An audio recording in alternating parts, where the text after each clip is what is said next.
Kilimo cha zao la dengu kimekuwa ni maarufu kwa wakulima wa kijiji cha Maratadu hapa mkoani Manyara.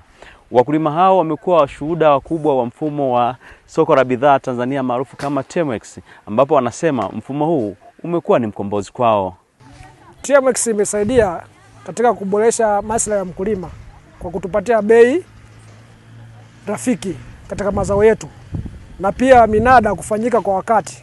Kwa mfano siku hizi tunaona kuna sehemu nyingine uzalishaji mkiwa mkubwa inakuwa kila baada ya siku 3 mnada unafanyika, kila baada ya wiki mnada unafanyika, tofauti na mifumo ile ya zamani ambapo watu wakulima wanaenda kufanya direct purchase.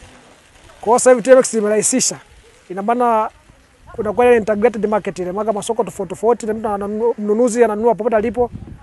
Kwa hiyo biashara imekuwa ya uwazi zaidi na rahisi zaidi, maana hata zile transaction cost zimepungua. Ina maana sasa hivi wanunuzi hawezi kusafiri kutoka Dar es Salaam kuja huko, anabidi sehemu hotelio kuwepo kwa kuangalia tu ule ubora wa mazao katika katalogi ukoje, na huku mfumo wa chini nao tunahakikisha mazao yani tunachokiposti kule katika katalogi kinafanana na uhalisia ulio kuwepo hapo. Kwa kidigitali unajali nguvu ya mkulima, na sio kujali tu, pia huu wa kidigitali unaripoti mpaka mifumo mingine inasomana na mfumo ulioko hapa. Kwa hiyo jambo hili linamsaidia na yule aliyeko kule juu akijua kwamba linalofanyika ndilo lile tulilokubaliana. Kwa mfumo huu umetusaidia kujua bei katika masoko mengine ya ndani ya nchi, hasa kama kwa mfano kwenye soko la zao husika kwenye eneo hili, kama ni bei fulani tunaona kwenye maeneo mengine bei tunaiona kwa uwazi. Ndio msaada tunaopata kuliko zamani. Soko ilikuwa haijulikani, mtu anakuja anakuambia bei ya kwake anayotaka.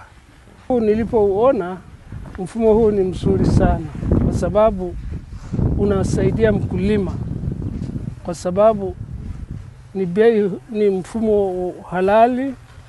Mkulima anapata bei nzuri na bei ya uhalali kabisa, kwa sababu uko kwenye mfumo ambao ni wa serikali, hauna ulanguzi wowote. Mimi ninavyoona kwamba mfumo huu ni mzuri, kwa sababu yeye mlanguzi yule anaponunua anapeleka kwenye mfumo huu wa stakabadhi ghalani. Mimi mkulima ambaye nimeuelewa vizuri, moja kwa moja nikisafisha dengu yangu na kupeleka kwenye huu mfumo, ninapata faida. Soko la bidhaa Tanzania TMX imeweza kusajili mazao 11 katika mfumo wa mauzo ya kidijitali, ikiwemo mazao ya kilimo na mifugo hai, ambao mazao hayo yote yameweza kuuzwa kwa kutumia soko la bidhaa Tanzania maarufu kama TMX.